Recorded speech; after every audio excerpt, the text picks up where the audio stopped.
आज हम NCERT class 7 जो हिंदी न्यू टेक्स्ट बुक आया है मल्हार, उसका फर्स्ट चैप्टर है माँ कह एक कहानी।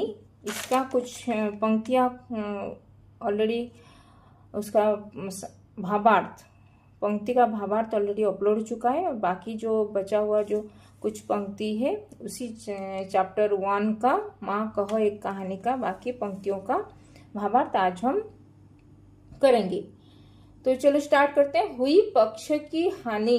तो यहाँ पे जो ये सिद्धार्थ गौतम बुद्ध के जो उनकी वाइफ थी यशोधरा और उनके एक बेटे थे राहुल।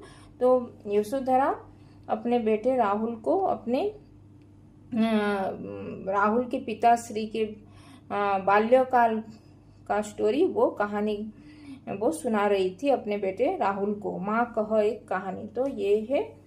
तो हुई पक्ष की हानि, हुई पक्ष की हानि। तो एक हंस जो घायल होकर जो जब वो राहुल के पिता जो बालक के पिता जो ये भ्रमण कर रहे थे एक बाग में बगिया में जो तभी एक उपवन में तभी एक घायल हुआ हंस उनके सामने आकर गिरा था। फिर उसके बाद में क्या हुआ था चलो पढ़ते हैं।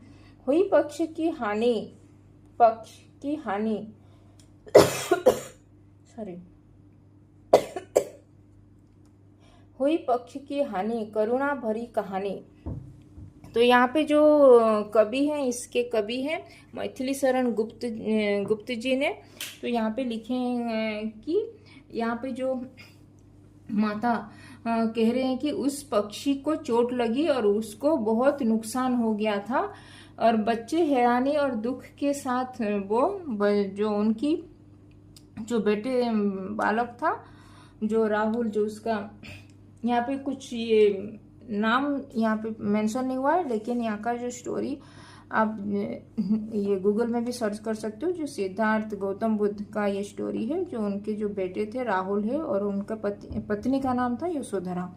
तो ये जो बच्चा था वो बहुत ही हैरानी और दुख के साथ वो दोहराता रहा था। जो उसकी मम्मी जो बोल रही थी उसकी माता वो उसी को ही वो रिपीट करता था वहाँ पे। सच में वो उस पक्षी को बहुत ही हानि हुई थी और फिर वह स्वयं इस घटना को बहुत ही गंभीरता से वो महसूस, करुणा भरी कहानी बहुत ही गंभीरता से वो महसूस भी कर रहा था। ये बहुत ही करुणा, यहाँ पे कवि करुणा भरा यहाँ पे भाव यहाँ पे प्रकट किए हैं।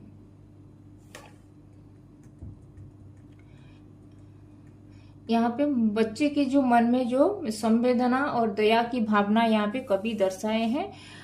जो पहले जहाँ पहले वो जिज्ञासु था वो क्या हो रहा है बोल के जाने के लिए वो इच्छुक था, अब वह उस घायल पक्षी के लिए वह दुख महसूस कर रहा है। इस कविता केवल दृश्य वर्णन नहीं बल्कि भावनात्मक शिक्षा भी यहाँ पे दर्शाए हैं। तो यहाँ पे जब पक्षी घायल हुआ तो बच्चे को समझ आया कि यहाँ पे कोई साधारण यहाँ पे कहानी नहीं है क्योंकि ये उनकी जो पिताश्री की बाल्यकाल की कहानी यहाँ पे उसकी मम्मी यशोधरा माता उनको सुना रही थी। फिर है चौंक उसने उसे उठाया, नया जन्म सा उसने पाया। चाक उसने उसे उठाया, नया जन्म सा उसने पाया, इतने में आखटेक आया। तो यहाँ पे इसमें जो कवि यहाँ पे लिखे हैं कि यहाँ पे करुणा और हिंसा के बीच में जो टकराव यहाँ पे वो दर्शाए हैं। तो जहाँ पे एक निर्दोष हंस को बाण से घायल किया गया था वहां दूसरी ओर एक करुणाशील व्यक्ति उसको उठाकर यानी कि जो बालक का पिताश्री जो उसको उठाकर उसकी रक्षा करते हैं और उसको जीवन दान भी देते हैं वो। और जब यहाँ पे कहानी ये एक नया सा मोड़ लेके आता है और वो जिसने उसे घायल किया है वह उसके सामने भी आ गया। आक्टेक यानी कि जो घायल किया था उसको वहाँ पे वो सामने भी आ गया था जो बालक के पिताश्री के सामने। फिर लक्ष्य सिद्धि का मानी, लक्ष्य सिद्धि का मानी कोमल कठिन कहानी। तो यहाँ पे इस पंक्ति में लक्ष्य सिद्धि का मानी। तो इस पंक्ति में यहाँ पे एक लक्ष्य सिद्धि निशाने जो लगाने की बात कहा गया है। लक्ष्य सिद्धि का मतलब होता है कि एक कोमल और कठिन जो दोनों भाव यहाँ पे भरा हुआ ये कहानी है। यहाँ पे करुणा और प्रेम यहाँ पे दर्शा रहा है। इस पंक्ति में जिंदगी या कहानी केवल अच्छी या बुरी नहीं होती, उनमें दोनों भाव कोमलता और कठोरता एक साथ होते हैं। इस कहानी में यहाँ पे जिसने निशाना सही लगा लक्ष्य सिद्ध हुआ, लेकिन परिणाम करुणाजनक था और उससे जो भाव उपजा था बहुत ही ये करुणा भरा भाव यहाँ पे प्रकट हुआ है।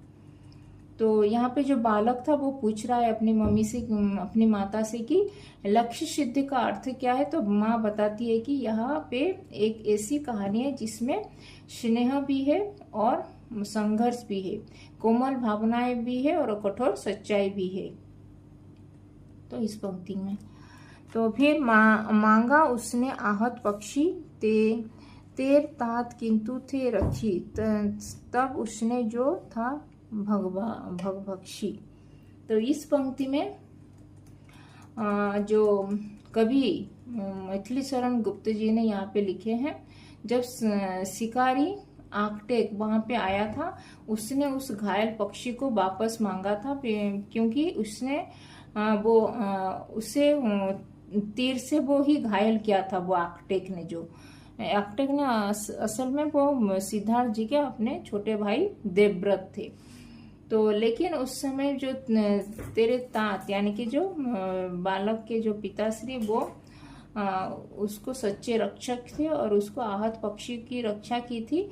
और वो शिकारी यानी कि जो उनके जो ये कजिन ब्रदर थे वो देवव्रत, तो उनको सौंपने में वो इनकार भी कर दिए थे। तभी वो पक्षी को जो मारकर खाने वाला था, वो जो नरभक्षी जो ये शिकारी यहाँ पे लिखा है, लेकिन वो असल में वो उनका छोटा ये कजिन ब्रदर था, वो देवव्रत उसका नाम था। फिर गुड़ यहाँ पे इस पंक्ति में जो शिकारी ने घायल पक्षी को मांगा था, फिर वो बालक के जो पिताश्री थे यानी कि जो सिद्धार्थ गौतम थे, वो उसको सच्चे रक्षक थे और उसको रक्षा करने के लिए वो नहीं लौटाए थे वो शिकारी को। फिर हट करने की ठानी अब बढ़ चली कहानी। फिर यहाँ पे शिकारी ने जब घायल पक्षी को पाने के लिए जिद ठान ली थी, तभी वह पीछे हटने का भी तैयार नहीं था। फिर बच्चा यहाँ पे सुनकर वो आश्चर्य से अपनी माता से पूछता है कि हट करने की ठानी, वो भी दोहराता है वो हट करने की ठानी, और फिर समझ जाता है कि कहानी अब किसी बड़ी बात की ओर बढ़ रही है। वह खुद कहता है हाँ अब तो कहानी आगे बढ़ने लगी है बोल के वो बच्चा बालक भी कहता है।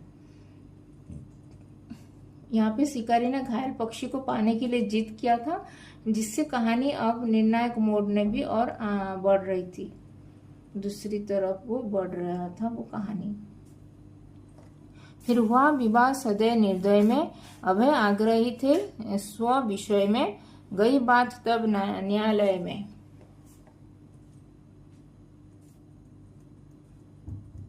फिर एक गंभीर विवाद उत्पन्न हुआ था जब दोनों पक्ष अपने अपने दृष्टिकोण पर अड़े हुए थे। किसी विषय पर उनका मतभेद भी था और दोनों ने अपनी अपनी बातों पर जोर दिया था। यह विवाद अब न्यायालय तक तो पहुंच गया था और जहां इसका हल निकाला गया था, वो उसका हल निकाला जाएगा बोल के यहाँ पे कवि ने लिखे हैं। फिर दोनों पक्ष में अपने अपने दृष्टिकोण पर विवाद हुआ था और जो मामला यहाँ पे अदालत तक वो न्यायालय यानी कि अदालत तक वो पहुंच गया था वो, क्योंकि किसको वो हंस मिलेगा बोल के वो न्यायालय तक वो उनकी बात पहुंच गई थी वो। सुनी सभी ने जानी व्यापक हुई कहानी। तब इस पंक्ति में कवि ने कह रहे हैं कि ये जो अब यह स्थिति अभी एक सीमित ये एरिया सीमित तक नहीं रुका हुआ था। वो आगे सभी लोग, वहाँ पे जितने सारे लोग थे वो सभी लोग एक के बाद एक जानने लगे और सभी पात्र या लोग जो भी इस घटना से जुड़े हुए थे वो भी इस पूरी स्थिति को समझ चुके थे और जान चुके थे। यह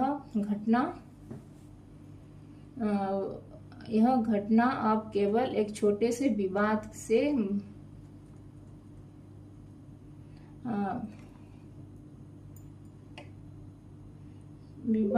अधिक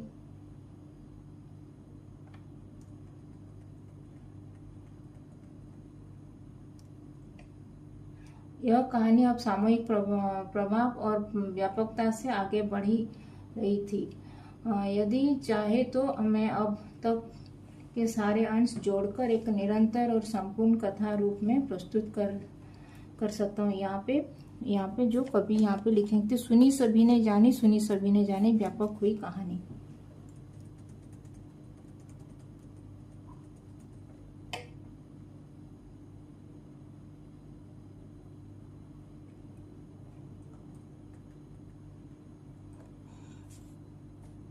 फिर यहाँ पे राहुल तू निर्णय कर इसका, न्याय पक्ष लेता है किसका, कह दे निर्भय जय है जिसका।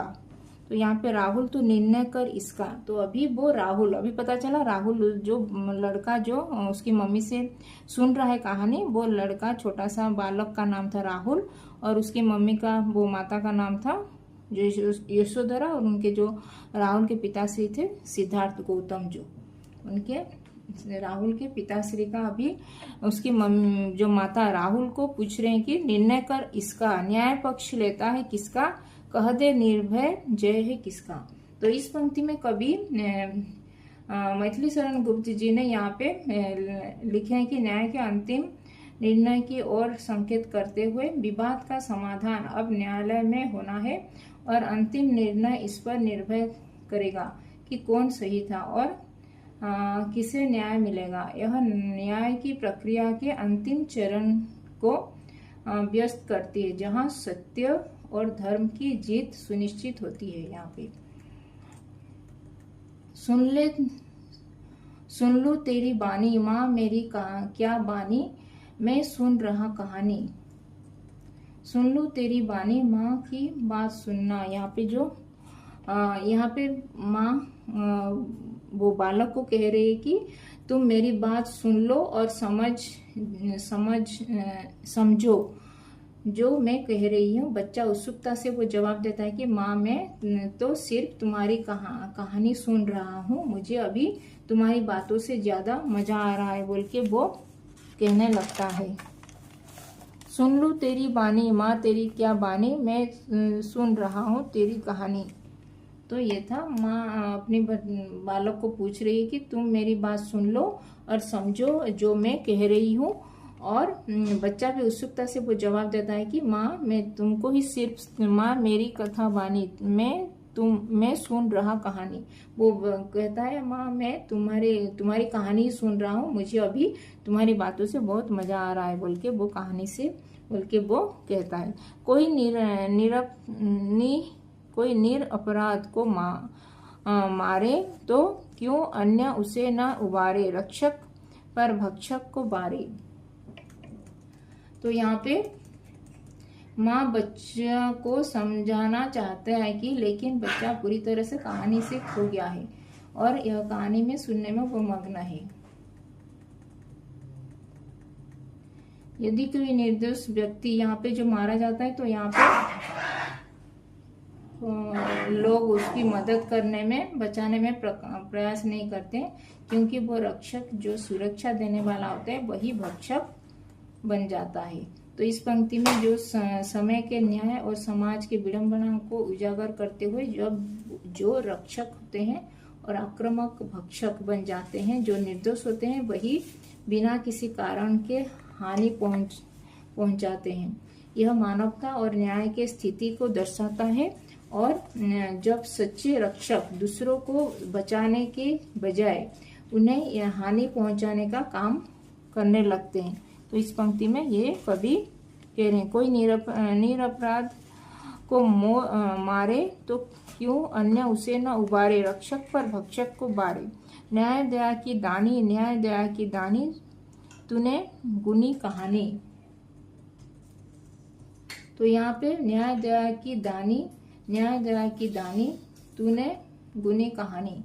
तो इस पंक्ति में कवि कह रहे हैं कि जब व्यक्ति न्याय और दया का दाता है, जो सही फैसले करने के साथ साथ करुणा भी दिखा रहा है, बच्चा आश्चर्यचकित होकर कहता है कि न्याय और दया का दानी, तो फिर तुम्हारी कहानी में क्या गुण का अर्थ है।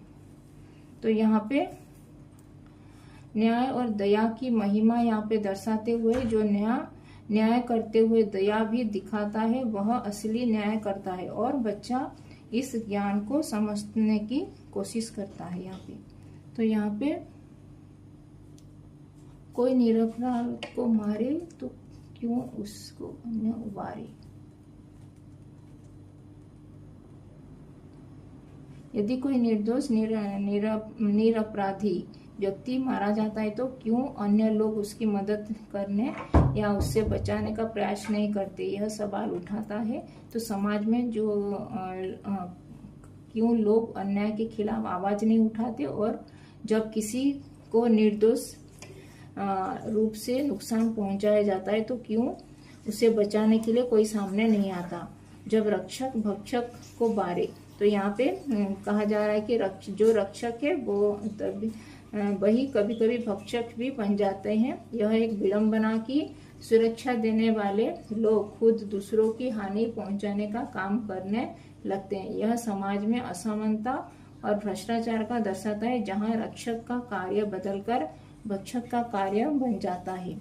तो जहां यह कहा जा रहा है कि सच्चा न्याय वही है जो दया और करुणा के साथ होता है। न्याय केवल कठोरता से नहीं बल्कि दया और सहानुभूति से भी होना चाहिए। जो व्यक्ति न्याय करते हुए दया दिखाता है वह असली न्याय का पालन करता है।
Vendo.